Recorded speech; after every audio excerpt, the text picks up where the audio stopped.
Most people trying to protect their careers from AI are learning the wrong things. They're picking up Python, memorizing prompt templates, chasing certifications. Meanwhile, the skill that actually holds its value is probably already sitting in your head, unmonetized, because nobody told you it was worth anything. Here's the specific thing I mean. Every mid-career professional has spent years developing what researchers call domain judgment, the ability to look at a situation in your specific field and know, almost without thinking, what matters and what doesn't. A doctor knows which symptom changes everything. A financial analyst knows which number in the report is the one being massaged. A logistics manager knows which supplier relationship is the fragile one. That pattern recognition, built from years of real stakes, real failures, real clients, that is the asset. And AI, right now, cannot fully replicate it. Let me be precise about why. Because this isn't a faith statement, it's a structural one. AI is extraordinarily good at processing information that has already been written down, formalized, or otherwise made explicit.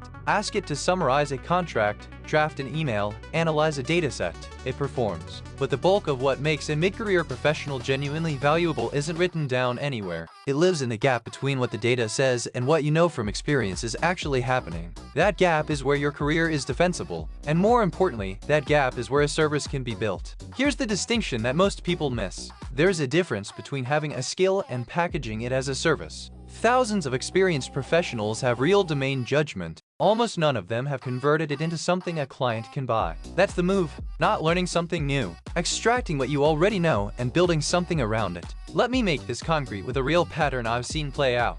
Imagine a supply chain analyst, 15 years at mid-sized manufacturers, deep familiarity with how procurement decisions actually get made versus how they're supposed to get made. She's watched AI tools get layered into her company's workflow over the past 2 years. The tools are fast. They process vendor data, flag anomalies, generate reports. What they don't do is understand that one key supplier in Malaysia has been subtly shifting payment terms for 6 months, a pattern that signals they're about to lose a major customer, which will affect capacity, which will ripple into her company's production schedule 3 quarters from now. She knows this because she's seen it before in a different form, with a different supplier, and she knows what the early signs look like. That knowledge, that specific, embodied, hard-won pattern recognition, is not replaceable by an AI trained on industry reports. And it turns out small manufacturers without a dedicated supply chain analyst would pay real money to have someone with that eye review their vendor relationships twice a year. That is a service. She could charge $3,000 to $5,000 for a vendor risk review. She could do 4 of them a quarter. That's not a side hustle. That's a second income stream that doesn't require her to quit her job, learn to code, or become an influencer. Now here is what nobody tells you about this process. The hardest part isn't the expertise. You have that. The hardest part is believing the expertise is worth packaging.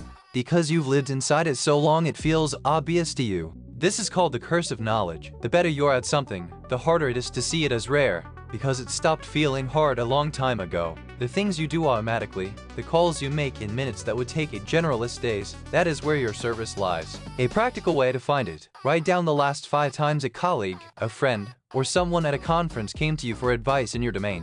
Not formal advice. Informal advice, the conversation after the meeting, the quick call, the "hey, you've seen this before, what would you do?" Those moments are a map. Every one of them is a signal that someone valued your judgment enough to seek it out when they were uncertain. That is the raw material of a service. Once you've identified it, the next question is form. A service doesn't have to be consulting in the traditional sense. It can be a focused audit, a 2-hour review of a specific thing delivered as a written report. It can be a monthly advisory call with 1 or 2 clients who need a specific type of judgment on a regular basis. It can be a small workshop for a professional association in your field. The form matters less than the specificity. I help early-stage construction companies review their subcontractor agreements before they sign is a service. I offer consulting in the construction industry is not. Specificity is what makes this AI resistant too. The more narrowly you define what you do and who you do it for, the harder it is to replace you, because the client isn't buying general competence. They're buying your specific experience with their specific problem. AI tools can generate a generic subcontractor agreement checklist in 30 seconds. They cannot replicate 300 hours of watching those agreements go wrong in real projects and knowing which clause is the one that actually causes problems in your regional market. One more thing worth saying directly. This is not about abandoning your current job or making a dramatic pivot. The most rational version of this strategy is running it quietly alongside your existing role, building one client relationship at a time, keeping the overhead near zero, and using the income to reduce the financial pressure that makes career disruption so threatening. If AI does ultimately transform your current role, you have something. If it doesn't, you have something anyway. The option value alone justifies the work. The professionals who come through the next decade intact are not going to be the ones who learned the most new tools. They're going to be the ones who understood what they already knew, built something around it, and didn't wait until they needed it to start. What do you know right now? The judgment you built across years of real work in a real field is already worth more than you're getting paid for it. The question is whether you package it before someone else needs it badly enough to pay a stranger instead. If you want to understand how exposed your current role actually is, and which part of your expertise has the most defensible value, I've put together a free audit linked below. It takes about 5 minutes and gives you a specific read on where you stand. No email required to see your results.